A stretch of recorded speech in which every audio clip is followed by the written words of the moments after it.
اللہ معاف کرے مولوی داڑھی کٹا بیٹھے تو اس کا اپنا غلط فعل ہے، یا کوئی داڑھی رکھ لے تو وہ عالم تھوڑی بن جائے گا، اس کو تو عالم بننے کے لیے یہ کم از کم 8 درجے ہیں، ورنہ اس کے اوپر بھی 5 درجے ہیں۔ تخصص فی الافتاء ہے، تخصص فی التفسیر ہے، تخصص فی الحدیث ہے، تخصص فی الدعوت والتبلیغ ہے، اور تخصص فی القضاء ہے۔ انہیں 5 اسپیشلائزیشن کورسز کہتے ہیں۔ یہ 8 سال کے بعد 5 سال تو اور ہیں، 3 سال یہاں حفظ کے ہیں، تو 8 اور 8 16 سال میں جا کے مولوی پڑھتا ہے۔ تو یہاں یہ 16 دونے 8 بیٹھے، جو کہ 16 دونے 8 ہوتا ہے، آپ اس مرزے کو عالم مان کے بیٹھے ہیں، اس لیے اس پر کچھ گزارا تب تک ان کی گلڈی چڑی ہوئی ہے جب تک یہ کسی تگڑے کے سامنے بیٹھا نہیں ہے۔ جس دن بیٹھا، یقین مانے میں اپنے اللہ پر اعتماد کر کے کہتا ہوں، علمی دنیا میں وہ دن اور رات آخری نہ بنا دے تو پھر کہنا انشاءاللہ۔ اسے پتہ ہے میری گلٹی تب تک اڑی ہوئی ہے جب تک میں بیٹھا نہیں ہوں، اس لیے اسے بیٹھنا نہیں۔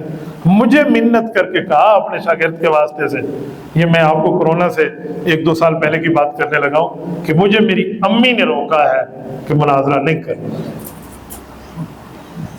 میں خاموش ہو گیا، ورنہ میرا جی تو چاہتا تھا کہ میں کہوں تیرا تو عنوان ہے کہ ماں تو ہے ہی کوئی نہیں، ہاں بابا تو ہے ہی کوئی نہیں۔ ایک مولوی نے بڑی اچھی بات کی، اس نے کہا تیرا بابا ہے کوئی نہیں، میں اپنے بابے نو گلا۔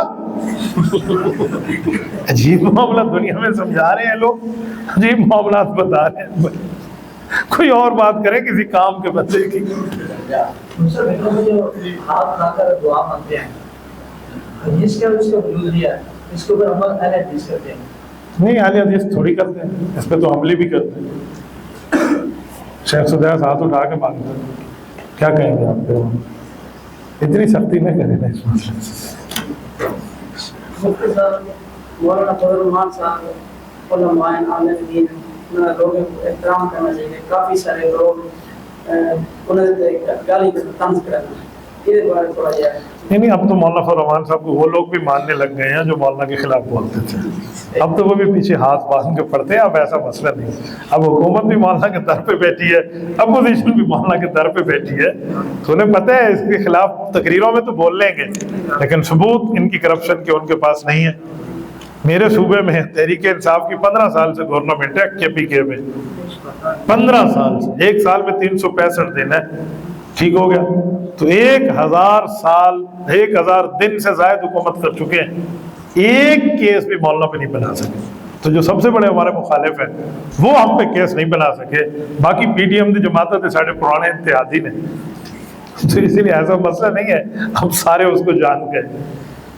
یہ حضرت مولانا فضل الرحمان ان کا نماز جنازہ خالی وقت پڑھنا جائز ہے نہیں جائز؟ میں تو نہیں پڑھتا، میں تو اس سے بچتا ہوں، بچنا چاہیے تو بہتر ہے۔ جی مولانا اگر ہمارا امام جو سنی ہو، جنازہ میت جو ہے کسی کی ہو، ہمارے ایسے کرتے ہیں، 2 جنازے ہوتے ہیں، اہل حدیث اپنا رکھ پڑھ لیتے ہیں، میت اہل حدیث ہوتی ہے، پھر جو ہوتا ہے ایسے ہمارے ساتھ امام۔ آپ اس کا جنازہ کیوں پڑھتے ہیں؟ وجہ سنی امام کے پڑھنے کی وجہ سے اس کے سارے صحابہ کو دی ہوئی گالیاں معاف ہو جائیں گی؟ ایسا کام نہ کریں۔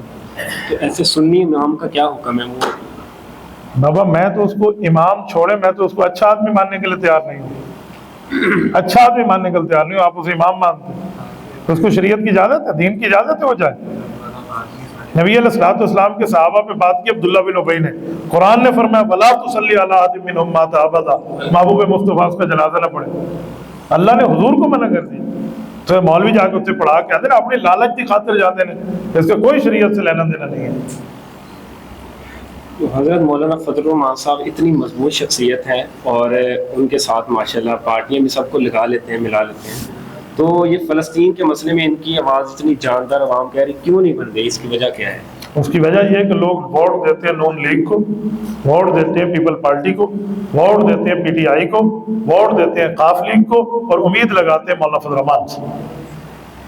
آپ مجھے بتائیں پورے پنجاب میں اب پنجاب کے دل میں بیٹھا ہوں، کتنی سیٹیں ہیں مولانا فضل الرحمان کی؟ ایک بھی نہیں ہے۔ تو شرم نہیں آتی ان لوگوں کو مولانا سے امیدیں لگانے میں کہ جن نے ایک ووٹ مولانا کو نہیں دیا، اور وہ کہ جی مولوی صاحب دی آواز تگڑی کیوں نہیں ہوتی؟ لو جی کرن دی گل ہے، ڈب کے مرنا چاہیے پانی دے اندر۔ ایسے سوال ہم سے لوگ، مولانا سے بھی تو کسی نے کیا ہوگا نا، ایسے سوال دنیا میں کر مولانا مضبوط کیوں نہیں ہو رہا؟ جنہوں ووٹ پایا جس دے ڈبے اس تو پوچھو، آپ مولانا کو سیاسی طاقت پرووائڈ کریں، پھر دیکھیں کام کرنا کہتا ہے کسی نے. آپ نے اسے دیا ہوا ہے چاقو، اور آپ اسے کہتے ہیں جنگل کاٹ کے آ جا. چاقو سے وہی کٹتا ہے جو چاقو سے کٹ سکتا ہے، وہ بندہ وہ کٹ سکتا ہے. 4 MNA سے کیا کرے گا وہ بیچارہ؟ جن کو ووٹ پایا انہوں کو پوچھو، تب تگڑی آواز بھی ہوگی اور سب کچھ بھی ہوگا. اللہ اللہ خیر صلی اللہ. میں کراچی گیا اور کراچی کے بندے نے کہا مولوی فضل الرحمان 1980 سے اسمبلی میں ہے، شریعت نافذ کیوں نہیں کی؟ میں نے کہا چاچا کراچی والا کنے کو ووٹ پائے مولانا نو؟ اور وہ میرے منہ کو دیکھا، میں تسی کنوں ووٹ دے؟ میں تو پیتانگا نو دیتا ہے. تو پھر MQM تو پوچھنا. میں کہا ہمن سے ہم تے کیوں پوچھ رہا؟ ایک بات. میں نے کہا دوسری بات، 1980 سے مولانا اسمبلی میں ہے، آپ جھوٹ بولتے ہیں. میں نے سفید داڑھی ہے لیکن آپ کو مطالعہ نہیں ہے.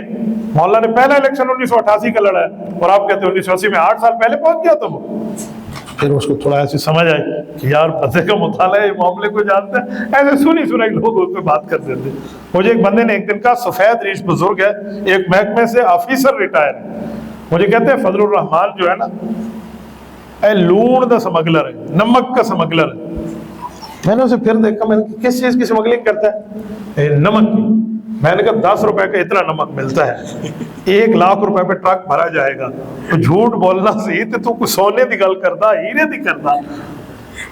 ہماری سرائکی میں کہتے ہیں کوڑ وہ مارو جرا کچھ چھجے تے کچھ پھبے.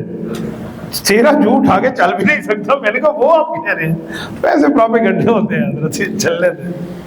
مفتی صاحب اکثر ہمارے کلاس والوں ہیں وہ ہمارے سامنے، اگر ہم اہل تشریح ان کا جو بھی ہے وہ ہمارے سامنے کوئی بات کرتے ہیں، ہم لوگوں سے پوچھتے ہیں کہ یار ہم لوگ آپ سے اگر کتراتے ہیں تو ان وجہ سے کتراتے ہیں کہ آپ صحابہ کا احترام نہیں کرتے ہیں.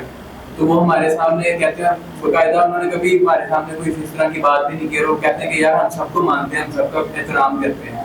اور جب نماز وغیرہ پڑھنے کی بات آتی ہے تو وہ کبھی ہمارے مطلب حنفیوں کے طریقے سے نماز پڑھ لیتے ہیں، کبھی وہ اکیلے اور تو اپنے طریقے سے پڑھ لیتے ہیں. تو ان کے بارے میں کیا؟ آپ کی بات ٹھیک ہے. ایسی میجارٹی نوجوان نسل میں ہے کہ جو بات کالج لیول پہ، اسکول لیول پہ، یونیورسٹیز لیول پہ اپنے کلاس میٹ کو کہتے ہیں کہ جی ہم صحابہ کو گالیاں نہیں دیتے. میں مانتا ہوں، ہو سکتا ہے وہ نہ دیتا ہوں، کیونکہ مجھے کسی کے دل میں جھانکنے کی ضرورت نہیں ہے. نہیں دیتا تو میں صرف اس بندے کی حد تک کہوں گا کہ تو ٹھیک کر رہا ہے، لیکن اس سے فتویٰ اس فرقے پہ نہیں ختم ہوگا. کیوں؟ اگر وہ بندہ یہ کام نہیں کرتا تو جو ان کی بڑی بڑی کتابوں میں چیزیں لکھی ہوئی ہیں ان پر لعنت بھیج دے، ان سے بچ جائے، ان سے ہٹ جائے. میں مانوں گا کہ یہ بندہ ہے. میرے ایک دوست ہے، مجھے کہنے لگے سید تھے، میں ان کی بڑی عزت کرتا ہوں، ہم سادات کی ویسے غلام ہیں، سادات حضور پاک صلی اللہ علیہ وسلم کی قوم ہے. تو مجھے کہنے لگے وہ سب، میں خدا کی قسم کھا کے کہتا ہوں میں نے آج تک کسی صحابی کو گالی نہیں دی. میں نے کہا بہت اچھا، بڑا خوش رہا. ایک دن ان کے چاچو سے ملاقات کی، میں نے بات کی حضرت معاویہ رضی اللہ عنہ، ان کے چاچو کا سے منہ بن گیا. میں نے کہا مجھے تو ارسلان شاہ نے کہا ہے کہ ہم صحابہ کی عزت کرتے ہیں، اور آپ کا حضرت معاویہ کا نام سنتے وہ کیوں بن گیا؟ انہوں نے کہا اسی معاویہ نے صحابی نہیں بنتے. پھر مجھے ان کی یہ سازش سمجھ آئی کہ جب یہ کہتے ہیں کہ ہم صحابہ کو گالیاں نہیں دیتے تو جن صحابہ کو گالیاں دیتے ہیں ان کے لیے کہتے ہیں صحابی نہیں ہے. پھر چال مجھے سمجھے کہ چال ہے کیا. تو اسی لیے ان طرح کے معاملات میں تھوڑا دیکھ لیا کریں. مجھ سے کبھی کوئی ایسا دوست کہنا کہ میں صحابہ کا احترام کرتا ہوں، میں حضرت ابوبکر اس کو پیش نہیں کرتا، حضرت عمر، حضرت عثمان، حضرت علی پیش نہیں کرتا. میں شروع حضرت معاویہ سے کرتا ہوں. حضرت معاویہ پہ ان کا جواب ہوتا ہے مطلب خاموشی ہوتی ہے، نہ برائی کی طرف نہ اچھائی کی طرف. نہیں، میرا ایک سوال ہے کہ خاموشی کیوں ہے؟ یہی خاموشی کوئی حضرت علی پہ کر لے، نعوذ باللہ، وہ کہ میں نے علی کو اچھا کہتا ہوں نہ برا کہتا ہوں، کیا خیال ہے اس کے لیے؟ پھر وہ غزے علی فٹ ہو جائے گا ہاں نا. حضرت یاد رکھیں، حضرت امیر معاویہ امیر المومنین بنے نہیں ہیں، علی کے گھرانے نے انہیں امیر المومنین بنایا ہے. امام حسن نے خود جا کے بنایا ہے، امام حسین نے بنایا ہے، ان کے ہاتھ پہ بیعت کی ہے، اور کسے راہ جاتے ہوئے نہیں، آپ نے ممبر علی تے بہا کے بڑھایا، کوفہ میں بلوایا. اپنی حکومت ان کے ہاتھ میں تھی، حضرت علی، حضرت حسن اور حضرت حسین نے. تو حسن اور حسین ان کے بارے میں خاموش کیوں نہیں رہے؟ میرا سوال ہے ان نے کیوں ان سے یاری رکھی، کیوں ان سے دوستی رکھی؟ تو جس پر امام حسن خوش ہوں، اگر میں حسنی ہوں تو میں بھی اس پہ خوش ہو جاؤں. جس پر امام حسین خوش ہوں، اگر میں حسینی ہوں تو میں بھی ان پہ خوش ہو جاؤں. یہی مسئلہ ہے حضرت. مجھ سے ایک شخص نے ایک دن کہا، میں نے حضرت معاویہ کی والدہ حضرت ہند بنت عتبہ رضی اللہ عنہ کو پیش کیا. حضرت ہند مجھے کہنے لگا اس نے امیر معاویہ کا امیر حمزہ کا کلیجہ چبایا تھا، مجھے ان سے محبت نہیں ہے۔ میں نے کہا ٹھیک ہو گیا۔ آگے کیا ہوا تھا؟ پھر کچھ ہوا؟ چپ۔ میں نے کہا اب آپ کی غیرت کا تقاضا ہے پوری بات کریں، ادھورا نہ کریں۔ پھر یہ ہوا کہ اللہ نے اس خاتون کے دل میں اسلام کو گھر کر دیا۔ پھر یہ عورت مسلمان ہوئی، حضور کے پاس آئی، نبوت سے گفتگو کی، حضور پاک نے ان کی صحابیت قبول فرمائی، ان کی معافی کی، اللہ سے دعا مانگی اور انہیں خوشخبری دی کہ الاسلام یہدم ما کان قبلہ، اسلام لے آئی سارے گناہ تیرے معاف ہو گئے۔ میں نے کہا ہے۔ پھر قرآن کی آیت اتری، یا ایھا النبی اذا جاءک المؤمنات یبایعنک علی ان لا یشرکن باللہ شیئا ولا یسرقن ولا یزنین ولا یقتلن اولادہن۔ میں نے کہا خدا نے ان کو مؤمنہ کا لقب دیا، ان کے لیے آیت اتری۔ حضور پاک علیہ السلام نے اس کی بیٹی سے شادی کی، یہ حضور پاک کی ساس بنی۔ تمہیں شرم نہیں آتی؟ آدھی بات کرتے ہو، آدھی بات کرتے ہو۔ میں نے ایک بندے سے پوچھا، میں نے کہا حضرت علی کے بڑے بھائی ہیں جن کا نام ہے عقیل بن ابی طالب، کہتے جی ہاں رضی اللہ، کیسے آدمی؟ بہت اچھے ہیں۔ میں نے کہا جنگ بدر میں یہی عقیل ابو جہل کے فوجی تھے، ابو جہل کی طرف سے حضور سے لڑنے آئے تھے یا نہیں آئے تھے؟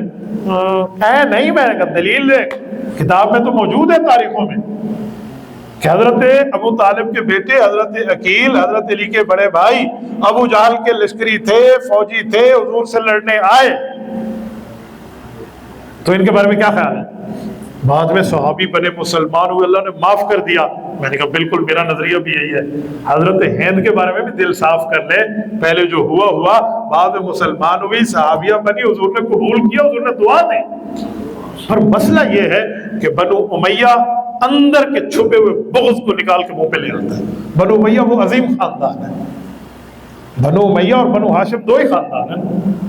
بنو ہاشم نبی علیہ السلام کا خاندان ہے، بنو امیہ رسول اللہ کا سسرالی خاندان ہے، لیکن بنو امیہ کا بغض ہے ان لوگوں کے دلوں میں۔ بنو امیہ یوں، بنو امیہ۔ اور میں نے کہا ظالم حضور کی 4 بیٹیاں تھیں، تو اس ظالم کو سوچنا چاہیے 3 بیٹیاں بنو امیہ میں گئی ہیں، 1 بیٹی بنو ہاشم میں گئی ہے۔ آپ کہتے ہو بنو امیہ غلط خاندان ہے؟ 3 لخت جگر حضور نے بنو امیہ خاندان میں رشتہ دیا۔ حضرت زینب، حضرت رقیہ، حضرت ام کلثوم ابو العاص ابن ربیع کو دی۔ لقیط یہ بنو امیہ، حضرت خدیجہ کا بھانجا ہے، اپنی خالہ زاد بہن سے اس کا نکاح ہے، دونوں سگے مسات ہیں۔ نبی علیہ السلام کی بیٹی اور رسول اللہ کا داماد، شادی ہو گئی۔ اور حضور پاک نے اس شخص کے لیے فرمایا انہ وفا لی وصدقنی، اس بندے نے مجھ سے سچ بولا، مجھ سے وفا کی۔ اپنے پہلے داماد کی حضور نے تعریف کی ہے، صحابی بنے ہیں بعد میں۔ پھر حضرت عثمان کو بیٹی دی، یہ بھی بنو امیہ ہے، وہ بیٹی فوت ہو گئی تو حضور نے دوسری بیٹی عثمان کو دی۔ آپ کو پتہ ہے آج کہیں ایک رشتہ ہو جائے نا، لوگ اتنے تنگ ہو جاتے ہیں، لوگ کیا تو کہتے پھرتے انہوں نے رشتہ نہ دے، وہ تو بڑی فضول مخلوق ہے، ساڈا اتنا باپ ہے کہ سانو پتہ چھڑ دے انہوں۔ تو حضور پاک نے تو اسی گھر میں دوبارہ اس شخص کو دوسرا رشتہ دیا ہے، تو اس کا معنی ہے عثمان ڈبل پاکیزہ خاندان سے تعلق رکھتا ہے۔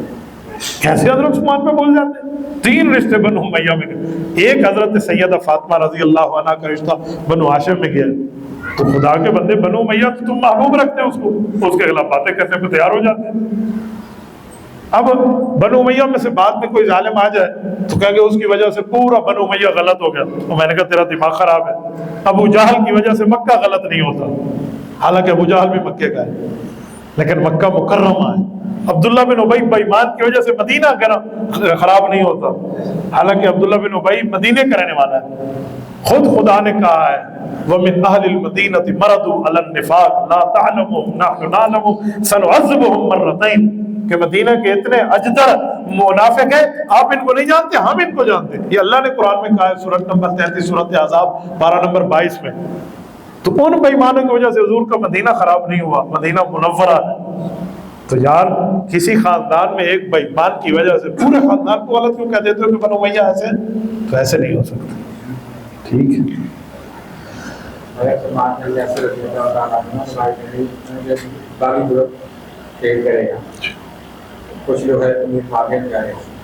نہیں حضرت عمار کے لیے جو روایت ہے کہ انہیں باقی گروپ قتل کرے گا، اس حدیث پر آپ کبھی غور کریں۔ باغی گروپ قتل کرے گا، باغی جماعت قتل کرے گی. پتہ چلا جب وہ قتل کر رہی ہوگی تو باغی ہوں گے وہ اس وقت. ایسے ہی ہے نا. تو باغی کسے کہتے ہیں؟ جو بیعت کرے پھر توڑ دے. حضرت معاویہ نے تو حضرت علی کی بیعت ہی نہیں کی، باغی کیسے؟ آپ مخالف کہہ سکتے ہیں، مد مقابل کہہ سکتے ہیں، باغی نہیں کہہ سکتے. باغی وہ ہے جو بن کے بگڑ جائے. حضرت معاویہ نے تو بیعت ہی نہیں کی، باغی کیسے؟ ہاں ایک گروپ ہے جس نے بیعت کی تھی پھر توڑی تھی، وہ باغی ہے. وہ ہے حضرت عثمان کے قاتل. انہوں نے پہلے حضرت عثمان کی بیعت کی تھی، پھر عثمان کو شہید کیا تھے. باغی گروپ تھے یہ. حضرت علی کے لشکر میں چھپے ہوئے تھے. انہوں نے جیسے حضرت عثمان کو شہید کیا تھا ویسے حضرت عمار کو جنگ صفین میں شہید کیا. تو اسی باغی گروپ نے قتل کیا. اس کو حضرت معاویہ پہ نہیں ڈالا جاتا. اگر حضرت معاویہ نعوذ باللہ اس حدیث سے باغی ہیں تو میرا ایک سوال ہے، باغی کو حکومت دینے والا کون ہوتا ہے؟ امام حسن حسین نے حضرت معاویہ کو حکومت دی ہے. انہیں نہیں پتا میرے نانا نے ان کو باغی کہا ہے. امام حسن اور حسین نے بیعت کی ہے، انہیں نہیں پتا، انہوں نے اس کو باغی کہا ہے؟ کبھی بھی نہیں. اچھا آپ کو پتا ہے حضرت حسن کی صلح بعد میں ہے، حضرت علی کی صلح پہلی ہے. پتہ نہیں لوگ حضرت علی کی صلح حضرت معاویہ سے کیوں نہیں بدلتے. حضرت علی المرتضیٰ نے اپنی شہادت 40 ہجری 39 ہجری ایک سال پہلے حضرت معاویہ سے صلح کی. تفسیر ابن کثیر میں، تاریخ ابن کثیر میں موجود ہے. حضرت علی نے 4 شرائط پر حضرت معاویہ سے صلح کی کہ لک شام ولی العراق، تو شام کا حکمران رہے گا، میں عراق کا حکمران رہوں گا. نمبر 2 بعث الشیوش الی اساکرہم، تیری فوجیں تیری چھاونی میں چلی جائیں گی، میری فوجیں میرے چھاونی میں. واستقر الامر، یہی معاملہ ہے جی، یہی معاملہ ہے. اس پر صلح ہوئی. وکان شاہدا للصلح ابن العباس، وہ کہتے ہیں صلح کے جو گواہ تھے عبداللہ ابن عباس تھے. حضرت علی نے فرمایا میری طرف سے یہ گواہ ہوگا، اور معاویہ نے فرمایا یہی آپ کا گواہ، یہی میرا گواہ. دونوں ایک گواہ کو رکھ کے صلح کر لی. اور اس کے بعد جب حضرت علی شہید ہو گئے، حضرت حسن نے اس صلح کو پکا کر لیا بعد میں جا کے. تو کیا علی کو نہیں پتا تھا کہ میرے سسر اور میرے نبی نے ان کو باغی کہا؟ اگر حضرت معاویہ نعوذ باللہ باغی بنتے تو حضرت علی پھر باغیوں سے صلح کرنے والا ہے، حضرت حسن باغیوں سے صلح کرنے والا ہے، حضرت حسین باغیوں سے صلح کرنے والا ہے. پھر یہ حضرت معاویہ پہ بات نہیں آئے گی، نبی کے گھرانے پہ بات آئے گی. تو یہ جو ظالم حضرت معاویہ کو باغی کہتے ہیں، ان کے مراد حضرت معاویہ نہیں ہے، ان کی اصل مراد نبی کے اہل بیت کو خراب کرنا ہے. تو اس لیے ظالم یہ باتیں کرتے ہیں. تو اس معاملے کو ذرا دیکھ لیا. حضرت عثمان کے قاتلین میں کنانہ بن بشر نے، اشتر نے، مالک نخی نے، اسی طرح ان کے جو جتنے پروردہ عبداللہ بن سبا، ابن سودا، الحمر الاوسط، الحمر الموت، یہ جو لوگ تھے، سودان، یہ لوگ تھے، ان نے شہید کیا. نام تو کتابوں میں موجود ہے. شہید تو معاویہ کی طرف سے ہوئے جی نہیں، دنیا کی کوئی صحیح روایت نہیں ہے کہ حضرت معاویہ نے شہید کیا. تیسرا گروپ پھر گھٹا کو شہید ہے حضرت امیر معاویہ حضرت علی کی جانب کی نا، تو شہید حضرت معاویہ بن یاسر ادھر سے ہوئے نا، حضرت معاویہ کی طرف سے نہیں. حضرت علی کے لشکر میں شہید ہوئے. تو کس لشکر نے کیا؟ نہیں ایک منٹ چلنے دیں، بولنے دیں بندوں کو. فرمائیں آپ کھل کے بولیں. حضرت علی کے لشکر سے لڑ رہے تھے. حضرت علی کے لشکری جو بنے ہوئے تھے قاتلین عثمان، انہوں نے ہی مارا اپنے لشکر کے اندر تاکہ نام حضرت معاویہ پہ ڈالیں اور ان کو بدنام کر دیں. کچھ لوگ تو یہی کہتے ہیں کہ امیر معاویہ کے لشکر نے ان کو شہید کرا اور ادھر سے شہید ہوئے ہیں. تو تاریخ ابن کثیر میں جنگ ختم ہو گئی تھی، جنگ ختم ہو گئی تھی، رفع مصائف ہو گیا تھا. اس وقت حضرت عمار نے حضرت علی کو کہا کہ جنگ کیوں چھوڑ رہے ہیں؟ فرمایا بس صلح ہو رہی ہے. اس وقت تک تو حضرت عمار زندہ سلامت ہے. جب جنگ ختم ہو گئی پھر عمار کیسے شہید ہوئے؟ اس کا معنی اپنوں نے مارا ہے، واردات ڈالی ہے. تیسرے گروہ نے مارا. جی ہاں، آؤ میں اس پر حدیث بھی سنا دیتا ہوں، آپ اس پر حدیث سنیں. مستدرک حاکم، نبی پاک صلی اللہ علیہ وسلم کی حدیث ہے. حضرت عبداللہ بن عباس کے بیٹے ہیں علی بن عبداللہ بن عباس، حضور پاک صلی اللہ علیہ وسلم کے کزن کے بیٹے ہیں. فرماتے ہیں کہ مجھے میرے ابا نے کہا جاؤ حضرت ابو سعید خدری کے پاس، فاسمعوا من حدیثہ فی شان الخوارج، اور ان کے پاس جا کے خارجیوں کے متعلق حدیث سنو. انہوں نے کہا جی ٹھیک. وہ گئے، ابو سعید خدری سے پوچھا تو حضرت ابو سعید خدری نے فرمایا کہ حضور پاک نے فرمایا تھا تقتل الفیۃ الباغیہ، عمار کو باغی گروپ قتل کرے گا. پتہ چلا یہ خارجی ہیں، اور خارجی وہی ہیں جو حضرت عثمان کو قتل کر کے خارجی بن چکے تھے. تو حدیث ہے. فی شان الخوارج کا لفظ ہے، اس کو حضرت معاویہ پہ فٹ کریں گے تو حضرت علی پر الزام آئے گا کہ حضرت معاویہ نے قتل بھی کیا، باغی بھی تھے، اس کے باوجود بھی حضرت علی نے صلح کی. کیوں؟ کوئی مجبوری پڑ گئی تھی. علی شیر خدا ہے، کوئی علی المرتضیٰ کوئی ایسے تو نہیں ہے. تو یہ سازش ہے حضرت عمار کے قاتل یہی لوگ ہیں جن کے ساتھ بعد میں جنگ نہروان ہوئی حضرت علی کی، اور یہ خارجی بنے بعد میں. اور یہ بات حدیث سنائی، اور میں آپ کو حدیث کی شرح سناتا ہوں.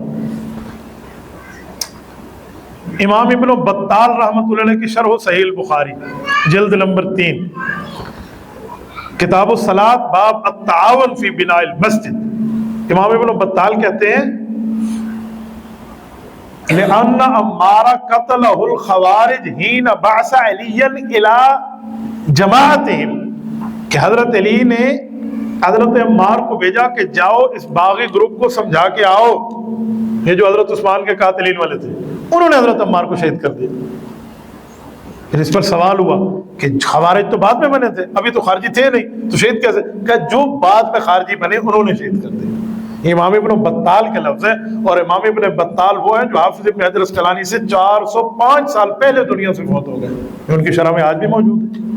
اور یہی بات جو میں کہہ رہا ہوں مولانا ظفر احمد عثمانی نے برات عثمان میں لکھی ہے، سید نور الحسن شاہ بخاری نے لکھی ہے، مولانا عبدالستار توسوی نے مدلل جواب میں لکھا ہے، امام اہل سنت ہمارے استاد مکرم شیخ سرفراز خان صفدر رحمہ اللہ نے احسان الباری میں لکھا ہے. یہی بات لکھی ہے جو میں آپ کو عرض کر رہا ہوں. کیوں کہ حضور نے حضرت عمار کو صرف یہ نہیں فرمایا تھا تمہیں باغی گروپ قتل کرے گا، بلکہ یہ فرمایا تھا یا عمار لا یقتلک اصحابی ولکن تقتلک الفئۃ الباغیہ. عقد الفرید میں روایت موجود ہے کہ عمار تجھے میرے صحابہ نہیں ماریں گے، تمہیں تو باغی گروپ قتل کرے گا. تو کہتے ہیں یہ دلیل ہے کہ حضرت معاویہ تو صحابی ہیں، وہ قاتل نہیں ہے، لہٰذا باغی وہی تھے جو قاتلین عثمان تھے. پر مسئلہ یہ ہے کہ یہ بات بتائی نہیں گئی. وہ engineer and company Maududi and company نے جو مرضی آئے صحابہ پہ جو باتیں کر دی تو ہمارے حضرات اس پہ پریشان ہو جاتے ہیں.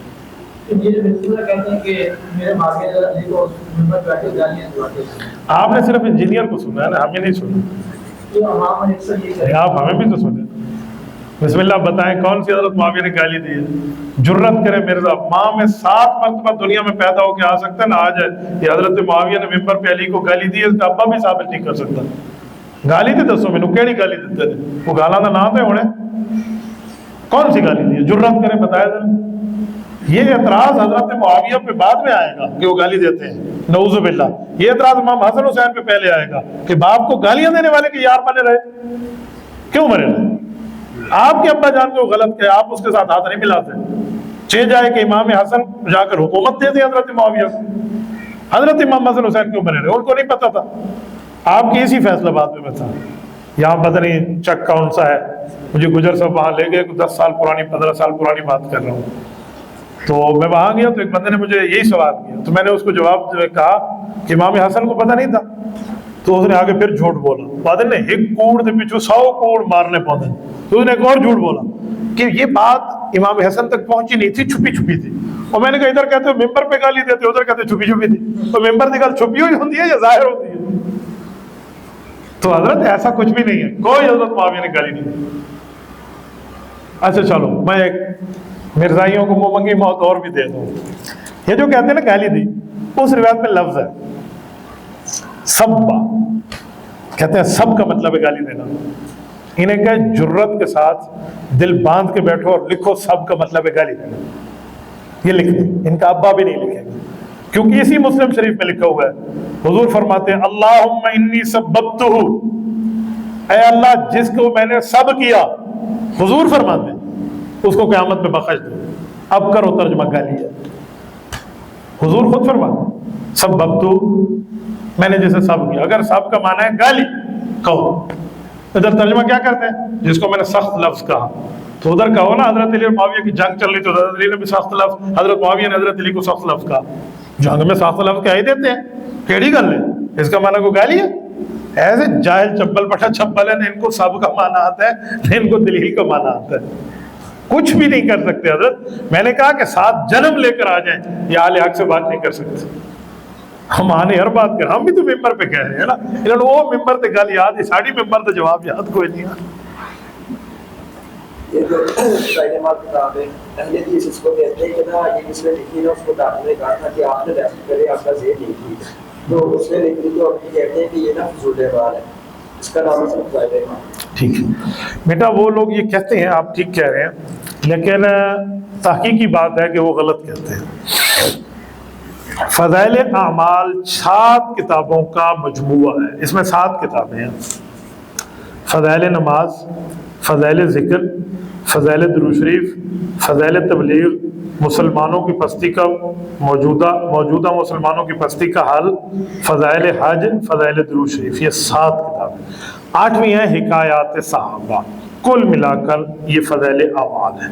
الگ الگ رسالہ ہے جس پر حضرت شیخ زکریا کو ڈاکٹروں نے کہا تھا کہ آپ آرام فرمائیں، آپ کا دماغ تھکا ہوا ہے، آپ نے اتنا عرصہ کام کیا ہے. تو ان دنوں میں شیخ زکریا نے پوری فضائل اعمال کی بات نہیں تھی، باقی ساری لکھی جا چکی تھی. ایک 200 صفحے کا اندر رسالہ ہے تو 700 صفحوں میں صرف 150 صفحے کا رسالہ ہے. 200 کا حکایات صحابہ صرف وہ لکھا تھا. میرا پہلا سوال، باقی فضائل اعمال کو تو مان لو، چلو ہم حکایت صحابہ کو ایک طرف کر لیتے ہیں، ٹھیک ہے، باقی فضائل اعمال کو مان لو. وہ تو اس وقت نہیں لکھا گئی تھی جب دماغی بات کی بات تھی، اس وقت تو ٹھیک تھے، لکھ دی گئی تھی، بیمار نہیں تھے. پہلی بات. دوسری بات، یہ جو ڈاکٹر نے کہا تھا کہ آپ آرام کریں، اس کا کیا مطلب ہے کہ آپ پاگل ہو گئے ہیں؟ میں آپ کو کہتا ہوں بھائی بہت سوال آپ نے کر لیا، آپ تھوڑا آرام کریں. تو اس کا کیا مطلب ہے آپ دماغ سے فارغ ہیں، مینٹل مین ہیں؟ انی کل گل. ڈاکٹروں نے کہا حضرت آپ آرام کر لیں. تو اس آرام کا کیا مطلب ہے؟ کوئی پاگل ہو گئے تھے؟ شیخ الحدیث تھے. پتہ ہے پوری دنیا میں جب سے حدیث اتری ہے قیامت تک سب سے پہلے جس کو شیخ الحدیث کا لقب ملا یہی فضائل اعمال کا مصنف ہے، مولوی زکریا. اول فی عالم الاسلام لقب بشیخ الحدیث، ان کا لقب ہے پوری دنیا میں پہلے ان کو شیخ الحدیث کا. وہ بندہ ساڑھے ہاتھ ہو گیا تو پیچھے بچہ کی. تو صرف حکایت صحابہ کی بات ہے نمبر 1. نمبر 2 کے بعد نمبر 3، ان 200 صفحوں میں ہمارے یہ بھائی جرت کریں کوئی ایک واقعہ ثابت کریں جو شریعت کے خلاف. میں پوری حکایت صحابہ پہ بات کرنے کے لیے تیار ہوں. ایک حکایت صحابہ میں ایک واقعہ شیئر کر دیں جو قرآن اور سنت کے خلاف. وہ حکایت صحابہ کے اندر موجود نہیں. یہ صرف انہوں نے ڈھونگ رچا ہوتا ہے. کریں سوال. میرا نا کزن ایک وہ کہتا ہے کہ نا صحیح بخاری اور صحیح مسلم میں کوئی بھی حدیث بارے میں جیسے فضائل اعمال میں کہ اس میں تو روکو کہ نا وہ صحیح بخاری میں یا صحیح مسلم میں ایک بھی ہو ثابت کرتے ہیں کہ فضائل اعمال میں یہ حدیث ہے اور یہی صحیح بخاری یا صحیح مسلم میں ہے. میں آپ کو بتا، یہ وہ سوال ہے جس پر مولانا طارق جمیل صاحب نے بھٹی کو کہا ہے کہ تینوں بخاری مسلم میں بخار چڑھ گیا ہے. یہی وہ سوال. بیٹا صحیح بخاری اور صحیح مسلم میں پیغمبر کی ساری حدیثیں تو ساری نہیں ہے، تو پھر آپ بخاری مسلم کو ہمیں پابند کیوں کرتے ہیں؟ صحیح بخاری صحیح مسلم میں حضور کے فرمان کے ساتھ لا الہ الا اللہ محمد الرسول اللہ پورے بخاری اور مسلم میں فرمان نبوی موجود نہیں ہے. آپ کلمہ چھوڑ دیں. پورے بخاری سے مجھے کلمہ طیبہ دکھا دیں حضور کا فرمان ہو، یا پوری مسلم سے مجھے کلمہ طیبہ دکھا دے حضور کا فرمان ہو. یہ میں نے 500 ریال کے لگ بھگ کی گھڑی لی ہے، یہ آپ کو تحفہ ہے. کوئی مجھے دکھا دے کہ بخاری اور مسلم میں حضور کے فرمان کے ساتھ کلمہ موجود ہو. آپ نہیں دکھا سکتے، پھر کلمہ چھڑ دیجیے. بخاری میں نہیں ہے، مسلم میں نہیں ہے. اگر کلمے کے لیے کوئی اور کتاب پہ جا سکتے ہیں تو فضائل اعمال کی حدیث کے لیے کہیں اور نہیں جا سکتے. نمبر 1. نمبر 2، فضائل اعمال میں کئی حدیثیں ہیں جو صحیح بخاری صحیح مسلم سے لی گئی ہیں. کئی احادیث ہیں، آپ ایک نہیں کئی احادیث کی بات کرتے ہیں. پہلے تو قرآن سے لیا گیا ہے. آپ فضائل قرآن اٹھائیں، بھرا ہوا ہے پورا قرآن کی آیات سے. پہلے قرآن ہے، بخاری مسلم اور باقی کتابیں تو بعد میں نا. تو قرآن سے لیا گیا. قرآن کی چیلنج ہمیں کیوں نہیں دیتے؟ تیسری بات کہ بخاری اور مسلم تو امام ابو حنیفہ کے شاگرد کے شاگرد کے شاگرد کے شاگرد نے لکھی ہے. بخاری مسلم سے ہم نہیں ڈرتے، وہ تو احناف کے شاگردوں کے نام ہیں. امام بخاری کے استاد کا نام ہے حمیدی. امام حمیدی کے استاد کا نام ہے عبد الرزاق ابن الحمام الصنعائی. ان کے استاد کا نام ہے امام قاضی ابو یوسف یعقوب ابن ابراہیم القاضی. ان کے استاد کا نام ہے امام اعظم ابو حنیفہ. استاد کے استاد کے استاد کے استاد کا نام ہے ابو حنیفہ. تو شاگردوں والی کتاب کی ضرورت حنفیوں کو نہیں ہے، حنفی ان کے استادوں کے استاد ہیں۔ اللہ اور خیر صلی اللہ کو کرے ہم سے بخاری مسلم پہ بات۔ میری بخاری مسلم میں الحمدللہ 100 کا 100 نمبر ہے۔ میں بھائی اس لیے کہتا ہوں تاکہ میں فرقہ واریت کی جنگ میں نہ پڑھوں، نہیں تو علمی سوال ہے، تبھی میں نے اہل حدیث دوست کا نام لیا۔ تو وہ میرا اہل حدیث بھائی اگر کہتا ہے بخاری اور مسلم سچی کتاب ہے تو اس کو چاہیے کہ مجھے لکھ کے دے دے، آپ اس سے لکھوائیں، مجھے لکھ کے دے دے بخاری اور مسلم سچی کتاب ہے، اس میں جھوٹ نہیں ہے، وہ لکھ دے، کبھی بھی نہیں لکھ دے گا۔ آپ کا نام احمد بھائی، وہ زہر کا پیالہ پی لے گا، نہیں لکھ دے گا اگر اس نے بخاری مسلم پڑھی ہے تو۔ پتہ ہے کیوں؟ آؤ میں بخاری پڑھتا ہوں۔ بسم اللہ الرحمن الرحیم۔ کان القوم یسجدون علی القلنسوۃ والعمامہ، جب نماز پڑھو سر پہ ٹوپی رکھو یا پگڑی رکھو۔ یہ بھائی رکھتے ہیں؟ بخاری مسلم کتنے گئی؟ آگے آئیے، بسم اللہ الرحمن الرحیم۔ باب من اجاز الطلاق الثلاث لقول اللہ تعالی، 3 طلاق دو 3 ہوتی ہے، امام بخاری کی قول، صحیح بخاری جلد 2 کتاب الطلاق۔ تو یہ کیا کہتے ہیں 3 طلاق تو کتنی ہوتی ہے؟ 1۔ اور بخاری کتنے گئی؟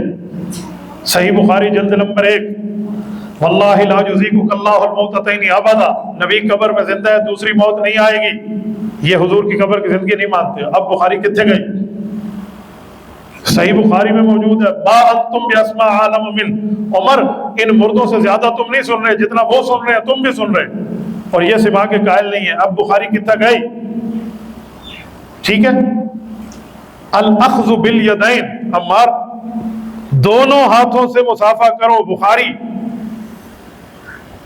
اور یہ ایک ہاتھ ملاتے ہیں، بخاری کتنا گئی؟ کچھ تو دیکھیں۔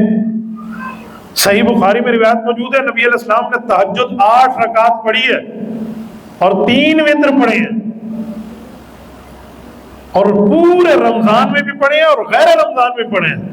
ما کان یزید رسول اللہ صلی اللہ علیہ وسلم علی 11 رکعۃ یصلی 4 فلا تسأل عن حسنهن وطولهن ثم يصلي 4 فلا تسأل عن حسنهن وطولهن ثم يصلي 3۔ نبی علیہ السلام پورا سال یہ 11 رکعت پڑھتے، 8 رکعت تہجد، 3 رکعت وتر۔ یہ میرے بھائی تو کہتے ہیں رمضان میں اس کا نام تراویح، عام دنوں میں اس کا نام تہجد ہے۔ اب بخاری کتنے گئی؟ احمد بھائی یہ میں نے صرف بخاری کے 2-3 حوالے دیے ہیں، ورنہ الحمدللہ آپ کا یہ بھائی ابھی یہاں بیٹھے نا، اذان اثر ہو جائے گی، میں یوں آپ کے سامنے بخاری مسلم پڑھوں گا۔ یہ ان بچوں کو سنانے کے لیے بخاری مسلم کتنا گئی؟ آپ دعا کریں کبھی مرزے سے ہمارا واسطہ پڑ جائے، میں لگے ہوئے قرضے نہ اتارو تو پھر کہنا کہ بخاری کہتے کیسے ہیں؟ ایسے لوگوں کو بخار، اسی لیے تو مولانا ترجمیل نے ان کو کہا تینوں بخاری سے بخار چڑھا ہوا ہے۔ تو ایسا مسئلہ نہیں ہے، جس نے بخاری پڑھی ہے اس کو پتہ ہے۔ میں انہیں کہتا ہوں کہ بن عشق محمد جو پڑھتے ہیں بخاری، بخار ان کو آتا ہے، بخاری نہیں آتی، اس لیے بخاری کے معاملات پہ ایسا نہیں ہے۔ اسی طرح جی ارشاد بھٹی صاحب کے فالوورز فیس بک پر 1.1 ملین ہے اور میرے 1.7 ملین ہے۔ مجھے تو اس کے ساتھ انٹرویو کی ضرورت نہیں ہے، بھٹی صاحب کو چاہیے اگر ان کو ضرورت ہو تو ہمارے پاس آئیں، چشمے ماں روشن دل ماں شاد۔ مجھے تو ان کی ریچنگ میں بھی مسئلہ نہیں ہے، فالوورز میں بھی نہیں ہے، لائکس میں بھی نہیں ہے، میں ان سے بڑھ کے ہوں اس مسئلے میں۔ باقی ان کے وہ منیر ہیں غالباً، انہوں نے وہ اس رابطہ کیا جو ان کے مینیجر ہیں، کیا مانا چاہتے ہیں، تو میں نے کہا جی ویلکم، آپ آ جائیں۔ وہ آ گئے تو ٹھیک ہے، نہ آ گئے تو اللہ اللہ خیر صلی اللہ علیہ وسلم، مرزے کی گردن پھڑنی ہے 3.5 ارشاد بھٹی کی چیز ہے حضرت، 3.5 ارشاد بھٹی نال کوئی بڑھتا ہی کوئی نہیں۔ ارشاد بھٹی آنا چاہتے آ جائیں، لیکن ایک بات ذہن میں رکھنا، جس وقت تمام پاکستان میں مولانا فضل الرحمان مکاتب فکر کو اکٹھا کرتے ہیں نا، بریلوی، دیوبندی، اہل حدیث، سب دوستوں کو، اور اسلام کے لیے ایک آواز بلند کرتے ہیں، اس وقت کوئی نہ کوئی شیطان اٹھتے اور ان فرقوں میں لڑائی ڈالنا شروع کر دیتے تاکہ مسلمانوں کی ایک آواز نہ ہو سکتا ہے یہ وہی سازش نہ ہو۔ بھٹی صاحب سے شاید اگر آئے تو پہلا سوال میں یہی کروں گا کہ بھٹی صاحب آپ کو رمضان میں یہ کام یاد آیا تھا؟ جس وقت مولانا ایک آواز کرنا چاہ رہے ہیں اس وقت آپ یہ کام کرنا شروع کر دیتے ہیں۔ چھوٹو چھوٹے چھوٹے سوالات ہو، کیا مولانا ترجمیل کے پاس جانا ہے، کیا باقیوں کے پاس جانا ہے؟ بہتر ہے بھٹی صاحب ایک مہربانی ہمارے اوپر کرے، مجھے اور مرزے کو بٹھا دیں، مجھے اور مرزے کو بٹھا دیں۔ وہ کہتے ہیں کہ مفتی عبدالواحد سے کہو مرزا نے کہا ہے کہ مفتی تقی عثمانی سے لکھوا کے آئے. ٹھیک ہے میں لکھوانے کے لیے تیار ہوں. مرزا مسرور سے جا کے مرزا انجینئر لکھوا ہے مرزا مسرور تو لکھوا لے, یا مودی سے لکھوا لے, یا خامنائی سے لکھوا لے, یہ بھی کسی سے لکھوا لے. ہم مفتی تقی عثمانی دے گوڑے پھڑنے پینے نے نا اسی جا کے لکھوا کیڑا ہو کے مفتی صاحب تو لکھوانا. مفتی صاحب آج بھی میرے قائد کے میزبان نے راتی حضرت مولانا فرمان دے کول سوئے نے جا کے آج فلسطین دی قومی کانفرنس ہے اسلام آباد دے اندر پاک چائنا کٹنگ دے اوتے, تو میرے لیے لکھوانا تو کوئی پرابلم نہیں ہے. مرزا مسرور سے لکھوا دے, ہم مفتی تقی عثمانی صاحب سے لکھوائیں گے. نہیں لکھانا تو پھر وہی نہیں لکھاوے, میں ہی نہیں لکھا ساڈے نال بہ جاوے. پوچھ لے سا میں کنے ایک بھی ہاں 100 ہوندے. جزاکم اللہ تعالی. اللہ کوئی تھوڑے سوال نہیں ختم ہونے. جی بزرگوں. اشرف رسول اللہ چشتی رسول اللہ, میرے ان دونوں کے جوابات انٹرنیٹ پر موجود ہیں. آپ میرے چینل کو سن لیں, میں اس پر تفصیل دے دوں. تھوڑی تشریح کر دیں آپ. کوئی بھی نہیں ہے حضرت, کچھ بھی نہیں ہے, جھوٹ بولتے ہیں. خواب کی بات ہے, خواب کی بات. میں خواب میں دیکھوں کہ مرزے کی ہمشیرہ سے میں نے نکاح کر لیا, صبح مجھے رخصتی کر دے گا؟ خواب دے گلنا تو لے کے بیٹھے نے. جی حضرت. یہ مرزا قادری صاحب نے یہ شعر و شاعری کرتے ہیں, میں نے ٹک ٹاک پہ قرآن کا ترجمہ سنا ہے کہ نا یہ جو شعر و شاعری یہ گمراہ لوگ کرتے ہیں اور ہر بات میں سرماتے پھرتے ہیں. تو اس کا بارے میں آپ کو کیا؟ وہ شاعر جس کا عقیدہ اور نظریہ خراب ہو, ٹھیک ہے, ورنہ شاعر تو حضور پاک علیہ الصلوۃ والسلام کے بھی ہوتے تھے. شاعرین رسول اللہ میں حضرت عبداللہ بن رواحہ اور حضرت سلمۃ بن الاقویٰ, حضرت حسان ابن ثابت رضی اللہ عنہ یہ موجود ہیں. اور حدیث ہے وَإِنَّ مِنَ الشِّعْرِ لَحِکْمَةٌ کہ شعر میں حکمت کی باتیں بھی ہوتی ہیں, بعض شعر ایسے بھی ہیں. تو اس لیے ہر شعر کو غلط نہیں کہہ سکتے. جو شاعر غلط ہو, جیسے مرزا قادیانی اونٹ پڑانگ سے شعر پڑھتا سی, وہ غلط نے. ٹھیک ہے, جڑے حق نے وہ حق نے. فرض نماز کے بعد اجتماعی دعا کرنی چاہیے, حدیث سے ثابت ہے, بہقی شریف کی روایت ہے. موسیٰ علیہ السلام کا نام علی علیہ السلام کا نام کہہ سکتے ہیں, کوئی پرابلم نہیں, یہ کوئی اتنی بڑی بات نہیں. حضرت حسین کو علیہ السلام تو امام بخاری نے بھی صحیح بخاری میں لکھ دیا, یہ کوئی اتنا بڑا عنوان نہیں ہے. بینک کا ملازم جو اس کی نوکری کیسی ہے؟ بینک اگر سود سے پاک ہو تو کر لیں. سیکورٹی گارڈ بھی نہیں, میں تو کسی معاملے میں ساتھ نہیں چلتا. حفاظت سے اس نے سود نہیں کرنی ہے نا.